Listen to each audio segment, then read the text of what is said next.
V peak to peak is 40 volts, top to bottom here. V peak then is half that amount, which is 20 volts, and that would mean that VRMS would be 0.707 by this definition times 20 volts. And going to my calculator, that gives me the result of 14 volts. As you would say, this is 14 volts RMS. Now notice that the AC adapter on its packaging should tell us somewhere 12 volts AC, and of course 60 hertz from an input of 120. Well, we're not 12, we're actually closer to 14. It is typical that they are a bit overrated, but also remember that our scope isn't particularly good at measuring these large voltages. So I'm going to show you how to get the similar number using our multimeter. So I'm going to disconnect carefully.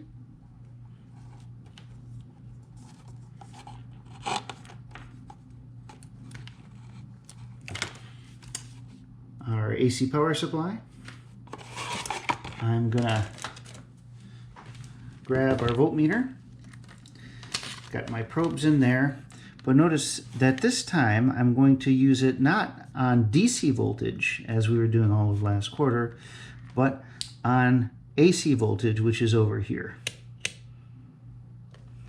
As usual, I start by making sure I touch my probes together. I get no reading, and I can bring out my little connector.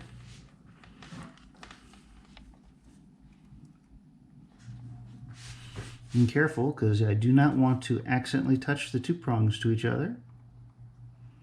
14.7. 14.7 volts AC.